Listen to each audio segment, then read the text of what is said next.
पढ़े ना बिलसन। आज हम बच्चों से नहीं, आपसे मिलने आए हैं दीदी। दीदी? हाँ, राजा हमारे पति हैं, लेकिन वो आपका पहला प्यार है और पत्नी से बड़ा पति का प्यार होता है।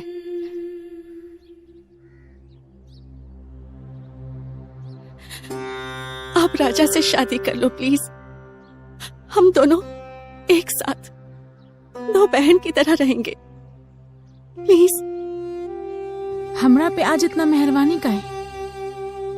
अपना पति के उनकर प्रेमी से शादी करा के कोनो इतिहास रचे के चाहता रू या फिर कोनो साजिश बा?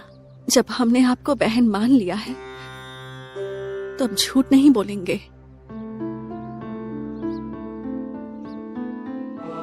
अगर बर्दाश्त कर सकती हो तो सुनो, शराब और सिगरेट पीने के कारण तुम्हारे यूट्रस और फर्टिलिटी पर बहुत गहरा असर पड़ा है, इसलिए अब तुम कभी मां नहीं बन पाओगी।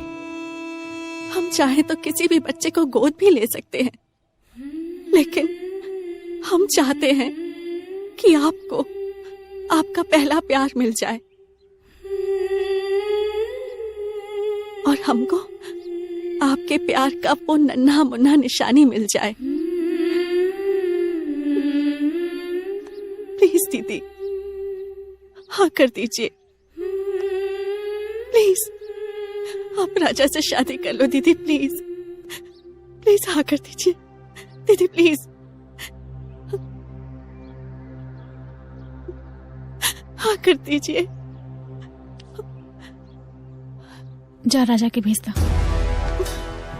ओकर बादे हम कोई डिसीजन ले पाई। Thank you so much Gurudev.